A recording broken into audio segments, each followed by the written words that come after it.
Bonsoir messieurs, mesdames. Nous sommes en direct. Yamatanga Yande Konabiso, Alvarito Solo, Oyo, Atika Kibiso. Obosomona a esa représentation à Paris. Et tant que presse, il fallait la quitter. Nazo élément, natala organisation n'enge ezole kapona de Yande Konabiso, Alvarito Solo. Abosomona photo, donc tout ça en direct. Tout ça na batebele a Obalandi de Konabiso, azala qui soliste à munene. Et en plus, bah œuvre nae, ils ont continué toujours. Yango biso n'engé to travail en collaboration na artiste to linga toujours to les là-bas on n'engé to mesala qui ko ça na bango musala yango moninga moko Kevin Bomena na Kiti Awa donc espoir culturel équipe Mobimba et Kiti Awa pour la repère Sabino ba image ya n'engé day ezoleka voilà on va essayer de prendre quelques membres de la famille bazape Awa autre solo na bango bande kopé o bazaki ko vivre na Alvarito Solo mais bozo mona déjà que boye ba n'engé bino bozolela na Kinshasa kuna appel à Paris biso pe tozolela les lanabino longo diwa yande on a biso sale biso pasi makasi en tout cas que son âme repose en paix et beaucoup plus tous dans la famille tous compatir directement la famille presse congolaise ils ont compatir directement la famille parce qu'ils ont représenté directement presse congolaise voilà on va essayer de prendre quelques personnes pour tous ba vie na bango en attendant batebele non ba yete malgré que air ezala qui 20h mais batno ba yete boyebi kaka ba congolais ndenge ezala quoi mais tous mais un peu ko zo bato baza présent mais un peu ko solana bango ko e ba ndenge ni idée izoleka voilà restez connectés tout l'anda ba interview ya bato tozo à tout à l'heure.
Voilà, messieurs, mesdames, on se retrouve dans les deuils, on voit des Congolais, malgré qu'il y ait une identité dans la côté, on peut cette identité, voilà, pour ne pas tarder. Bonsoir mon frère.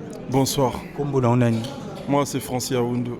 Francis Aoundo. Tomonio Lelo na matang Alvarito Solo. Est-ce que tu peux nous dire Alvarito Solo bando représenté Nini Panayo et puis Azan Nani et Panayo? Bah Alvarito c'est pas un ami mais c'est un frère. Hein, c'est vraiment Master Moroboy. Nous comment te partager bâton trop ensemble. Bah te partager bâton trop ensemble, beaucoup trop. On a beaucoup trop de souvenirs, beaucoup trop de choses vécues ensemble. Et ça vraiment grande perte autant pour la famille, autant pour la biso bah mélomane, autant pour la biso bah master entre autres. Et on a la parmi bah Katia Alvarito na poto en fait. Donc ce qui faisait que si on est à Kinshasa, j'étais tout le temps avec Alvarito. C'est un frère, donc c'est pas un ami mais c'est un frère. Voilà. Donc on est en deuil. Le Congo pleure. Banapoto, Balingaki, la bonne musique pleure. Donc voilà, et nous, ses amis, on pleure Alvarito. Voilà, c'est qu'on voulait savoir, parce que quand on lobby Kati, et toucher Bissopé, Pessiviso pour ça, il y a tout le monde question par curiosité. Est-ce qu'au moment où Alvarito Sola Bandai Kobela, tu étais au courant, surtout dans la dernière minute, dernier temps, avant Tikabiso, tu étais au courant, est-ce que Bomando Sola Naye, a yebisa qui au moins secret, mon côté, le camp, mon côté, Ande, Kotala Penza, et l'oko, ils ont dérangé, ils ont boé. Comme tu l'as dit, au bimissi moment on a secret. Et je pense que ce qui est secret est égal à secret. C'est mon frère, je savais qu'il était malade. Je l'ai eu au téléphone à plusieurs reprises, m'appelle visio. Il souffrait de ce qu'il souffrait. Aujourd'hui, on ne juge plus, c'est vraiment important. Mais au Togo, le grand public de savoir, c'est que ndeko Alain a un problème un peu dans le cœur. Et mis à part ça, a comme un problème un peu respiratoire. Donc ce qui a fait que na Congo TV Congo na poto ba moi pacemaker pour vivre vraiment longtemps. Mais na Congo c'est un peu Babiloko c'est un peu compliqué en termes médicaux. Et qu'est-ce qui avait empêché que Bandeko Tibino Bozaki plus proche na ebo aider à Kindata na Afrique du Sud, à Kindata reçoit soin moko approprié ou soit ayata poto a pourquoi pas? Parce que na Kinshasa suivi médical les Zalaki, oh et place à Zalaki, on pensait que c'était bon. Parce qu'il est resté hospitalisé quand même pendant 3 mois. Et c'était bon, le traitement il était bon. Tibatiki Abim Hôpital, c'est parce que les choses étaient bonnes. À mon avis que le traitement était bon, à Zonga Landaku, il avait son traitement qu'il continuait à prendre à la maison. Les médicaments, parce qu'il y a la grande sœur qui est là qui s'en occupait. Donc ce qui fait que suivi à traitement. Et Zalaki na Congo, dans le même pacemaker, ils ont juste mis un peu trop loin à niveau il y a médical en fait. Mais en termes médicaux na Congo, on a qui comme traitement, qui c'est pour un traitement. Mais il s'agit que après sa sortie de l'hôpital, quelques temps après, ça a pris 1 semaine ou 2. Ça fait que le frérot il a fait un sali rechute, a sali une crise. Il était tout seul à la maison. Le temps que c'est court, le temps que c'est court, le temps que même transfert hôpital, comme hôpital numéro 1, oxygène et AT. Hôpital numéro 2, le temps bas soit réel, c'était déjà un peu trop compliqué. Donc, ce que tu as beaucoup plus de problèmes respiratoires. Problèmes respiratoires et des problèmes de sang, de problèmes de cœur, mais voilà. Je pense que je pense que tu vas un peu comprendre. On va essayer aussi de prendre aussi les membres de la famille, un peu pourquoi pas, parce qu'il y a des gens qui célèbrent. Les célèbre, ils ont surtout. Donc, privé, non. Qui star, star, la star, ces œuvres ne mourront jamais. Voilà. Merci beaucoup. Voilà, moi Lilo Basuka surtout par rapport il y a Ndenge Tomoni organisation Oyo. Moi curiosité peut moi on voudrait savoir par rapport surtout bonsoir, on voudrait savoir surtout par rapport il y a organisation Oyo Tokolo ba eza organisation il y a famille to bino bandeko na ende batu bosali. Ici à Paris, ami reconnu Alvarito, où il y a depuis na yebaye, tous à la 3. On a Francia Undu, Maso Autoko m'appelle maintenant Guy Foli Kitoko. Voilà, Guy Foli Kitoko et Trésor Mbemba qui va arriver tout à l'heure. On s'est associé à la famille, ensemble pour pouvoir faire que deux ans de Gonabiso et les cas légèrement comme ça, comme si c'était rien. Donc c'est associé à la famille et ses amis de Paris, d'où tout ça les organisations pour veiller à l'élo, na programme tout ça pour la lobby. Est-ce que vous avez bénéficié aussi na soutien il y a orchestre on a vu sur banda qui kobeta parce qu'il était pris dans l'orchestre au Togolo en vérité orchestre F victime, vous avez bénéficié de quelques soutiens au tom sous c'est Sungi Nobozo Baflet et Sungi Nobozo tom sous drum si on peut dire quoi. Non mais pas à ma connaissance parce que biso zalara na nord petit ceux na longa dans entreprise mo boy un jour na dai na ngai est-ce que patron na zara obligé à tirer la fleur par reconnaissance par rapport il y a Moussala Sala ba Evre Netigali et ba droit d'auteur na Isa toujours l'orchestre on va pas se mâcher les mots. En tout cas on va dire à ma connaissance na terme organisationnel au biso to ngo awa so tali na flyer ya ba na affiche au sali pour nous publier par rapport à un programme au monage et parmi biso ba master sélectionnel ou quoi ngana disponible et la famille derrière. Donc dans ma connaissance maintenant na connaissance on a été et na part na bisopé to luki en opété parce que on estimait que on peut faire ce qu'il faut pour Alvarito. Ils ont compté ça. Biso tokoyiko ça là pour Alvarito. Mais à ma connaissance, on n'a pas bénéficié de ça. Et je ne dirais pas qu'on n'a pas besoin de ça. Parce que lorsque Moutakou Fara, moi 1 franc, moi 10 francs, au Moutounion, ça tchaka, comme à Moutamoutoutou. Mais à ma connaissance, non. Et surtout, et alors on a connoté que tout soit caït, notamment devant ma porte à ma palais. Vous comprenez? Une famille qui est endeuillée, Batoundé Bayak avec la famille, on a pour proposer quelque chose. Mais ce qui n'est pas à cacher, Bateau Bisso de Solina Bango plus, Baza inclut une organisation, il y a Magamia Alvarito, ils ont anciens collègues au Balonga Mouvement. C'est la Genze Bolobi, je suis au courant. Au Balonga Mouvement, Bango, on a été en contact. Ils ont proposé de faire les choses. Ils ont été motivés pour faire quelque chose. Bazangi a besoin de direction. Vous voyez, Abisso de Salimo Tinsani, Abisso, tout ça, là, on est ni topé Sabino, toto qui est côté nité.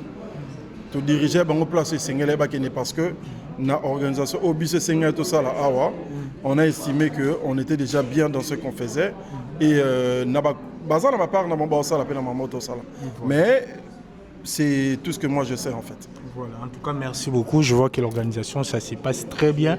Namoni Salle surtout, Louelen Deko, place bien. Donc, on commémore avec la famille et Nabinope Baninganae. Voilà, on va essayer de prendre d'autres personnes. Donc, voilà, on se retrouve tout juste après. Tozanan Deko, Tozo Solana Bandeko, pendant que ça va via Bango. Bavina Bango, Bazaki, Alvarito Solo. On va prendre notre frère qui est à côté de nous. Bonsoir mon frère. Bonsoir. Kombonani. Gifoli Kitoko. Gifoli Kitoko. Ouais. En tout cas, Tokoye, relation ni Ozaki Nango et pas Alvarito Solo, Ozalaki Nani et pas Naï. Je veux dire plutôt, c'était déjà la famille. Hein. Donc, c'était plus un ami, mais c'était vraiment la famille parce que même quand il a perdu sa mère à la Salette, on était là, on a assisté, la famille de Alva, il me connaît, moi aussi je connais, c'est là qui sont à l'Europe, bien sûr. Lui personnellement, avec sa femme et son fils, ils connaissent Totorgi, son fils il connaît Totorgi, c'est vraiment la famille. C'est vraiment la famille. Donc voilà, merci beaucoup. En tout cas, ça nous a fait plaisir. Il y a beaucoup, surtout organisation. Nous organisé Matangango Boye. En tout cas, ça fait plaisir quoi. Non, c'est normal. C'est normal. Voilà. Est-ce que Okoki peut expliquer un peu selon connaissance nayo maladie ni Alvarito Solo à Koufagina? À Koufina maladie à Pema. Koufina maladie à Pema. Problème à respiration qui était profond. Les gars ont traité et puis et Pexistaki, il y a un Tikibiso. Donc Pema comme ah Pema sucre. Sucre, na Pema nakati. Une fois quand il prend la masse, après un mois Vimbaka, sucre, tu vois. Actuellement, je pense que j'ai perdu pas mal des amis au Congo, avec la sucre, en tout cas on a évité maladie sur le diabète, mais c'est un peu contrôlé.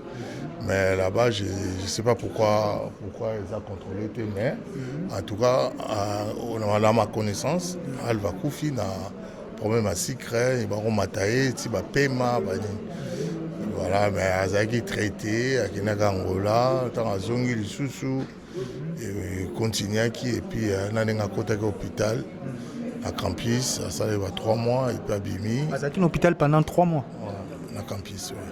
Bino, vous avez au courant qu'Azaki l'hôpital pendant 3 mois. On parle avec. Mais nous, on n'était pas informés. Vous êtes qui? Journaliste, la presse. Mais tu penses que la presse, c'est sur il faut voir la presse. Est-ce que ça. Parce que tout le monde est sungi, pensez à quitté, tout le monde qui bandeko. Il y a famille, il y a des relations Alvarito Solo, avec qui na TV, Bazo Loba, que fallait y a poto, il y a traitement na poto. Tandis que nous, on n'était pas au courant. Non, mais vous, je ne sais pas qui est... Tout le monde, je parle général. Non, mais je pense que le jour d'aujourd'hui, même ils sont tombés malades. Il faut pas les gars, on a presque pas le ballon qui est maladie. Ah, si c'est une star. C'est une star, mais tout le monde a qui est sauf Yo. Elle va les gars, dans la télévision. Il est malade, mais à un niveau, il y a 3 mois en hôpital. Ouais, mais révélation. Mais non, le problème c'est qu'il y a Moutiso a maladie, à côté hôpital, à Robima, à sentir mieux, mais c'est continuer le traitement dans le ceux qui continuent le traitement dans le mais ceux qui sont invités au salle crise, c'est comme qui va me maillot. Parce que nous, dans l'hôpital, il faut l'oxygène et là, il faut que l'hôpital est mieux placé, ou soit ils ont un appareil à bien, il y a un rebelle dans le Congo, Là, c'est vraiment... donc, tant à Kendaki, il premier hôpital, il y a au moins 4 hôpitaux. Mais en tout cas, il y a bien des l'hôpital, il y a appareil à oxygène et à l'hôpital. Maintenant, on va changer l'hôpital, il est déjà moins trop tard. Voilà, on va se séparer. Juste question souka souvenir na ya malamu oyo tika na ya Alvarito Solo ezani. Non, c'est quelqu'un de bien. Quand tu parles avec la personne, tu sens tu prends quelque chose sur lui, tu vois. Vous partagez, vous discutez. En tout cas, si vous avez un problème, vous avez un problème. Vous avez un problème. Donc, il aurait bien, il y a un ils ont savoir vivre avec les gens. Tu vois? Donc, tout simplement, c'était ça. C'était ça. Voilà. Donc, liloba o kiko soki ko koloba liloba moko pona surtout bande kopé ba na Kinshasa bazolela liloba pona ko fortifier bango surtout. Liloba pona fortifier ba ndeko bazana Kinshasa ezaka ke moni soki mutu ozobela moni na Kinshasa bato ba négligemment malade ebele. Il faut mona ba monganga ba médecin, il faut à tous nos maladies, il faut que nous ça ba examen. C'est très important. Pour ça, l'examen est très important. Non, il faut que l'examen, il faut un contrôle. C'est vrai que les gens sont belés, mais au moins, $25, si ça rappelle à Banganda, mais nous autres, nous allons avoir voiture. Donc, ceux qui vont entretenir en côté, plus tard, ils vont exploser. Tant malade, il y a un sucre, on est comme un bon belé, comme un problème. Tu vois? C'est mieux qu'on ait la santé, qu'on ait attention à autres zolia, produire en coma, des choses comme ça. Voilà, Alvarito Toroye batiki combien de bana parce que bino vous avez moko. Atiki ka mwana moko. Manitou. Manitou à Kinshasa. À Kinshasa, oui. Donc voilà, je pense que Azaki dam kolo, j'ai poussé na. Non, Manitou mkolo tazamwa na mke. 12 ans, mais je ne sais pas, 12 ans, 11 ans, des choses comme ça. Donc il faut me soutenir surtout dans ma classe, parce qu'à venir, il y a moins des années de classe. C'est ça ce que tu viens de dire, l'avenir à moins des classes, il faut suivre ça là. Mais tout ça là, on parlera avec leur famille pour faire la suivi. C'est vrai que ça ne sera pas facile. Vie vivre, mais on va quand même mettre la main sur les pattes.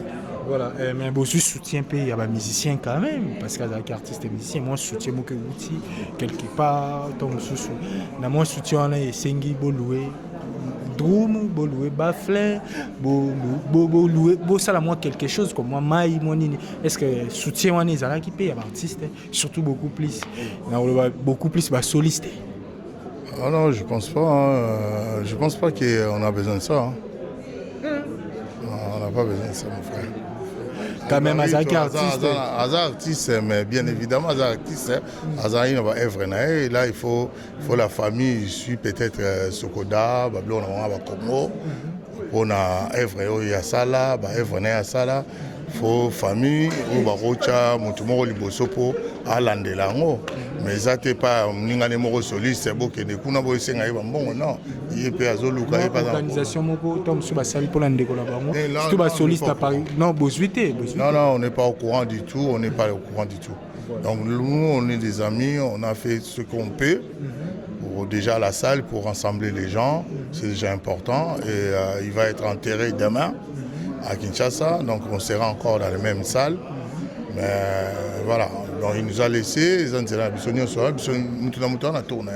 a procédé à accueillir le Bosso, donc il faut regarder au Tambola bien, bien à Batutu. Donc c'est pour cela, les gens ils parlent de lui quoi. C'est ça. Merci beaucoup pour la nengue au lobby, surtout Malobano, il est très important avec Baolanao. Baolanao en considération et puis très sagement. Merci. Voilà. Merci, on va essayer de prendre quelques personnes et de vous montrer aussi comment les gens sont en train d'arriver. On continue avec notre émission, restez connectés.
Voilà, messieurs, mesdames, on continue avec notre interview.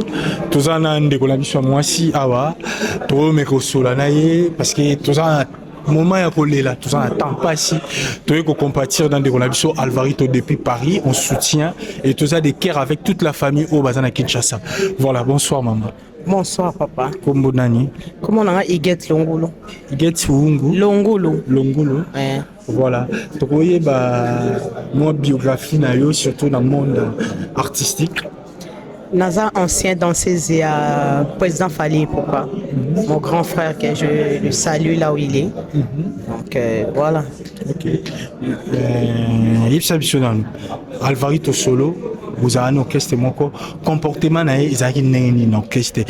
En tout cas, le comportement de vie on a tika oluka mambo te monde eza pena tamsu na mouvement pena boyebiso bata oluka ba makambo ba problème banini mena ebi na ba bêtise te oyo kataki o chrétien tamsu danseuse mo boyebi mané tel to sala bo na tika oyo kete donc yé mo boye gentil aseka kaka mwana malamu na okanisa so voyage mo moto yenda ya je crois Cameroun bien Côte d'Ivoire boye eto yé kamba moto komi abeleli bambatu na yo yande nini cuisine eza côté nini restaurant eza côté nini vient na biso aza osekisa trop ya na olinga trop so ameli mwa nini na ye ameli et tout damange nde mpe na ye nde masolo na ye vie na biso Alvarito Solo donc vie na biso lelo so tozala boye na ba bonne manière grâce à lui aussi apesa biso baconseil na ye baso à l'époque tolinga toya poto fali toya poto abengi biso bapeti nanga bokende ambassade boyebi ti na ye napesa bino nayebisa bino nde poto ezalaka pour s'intégrer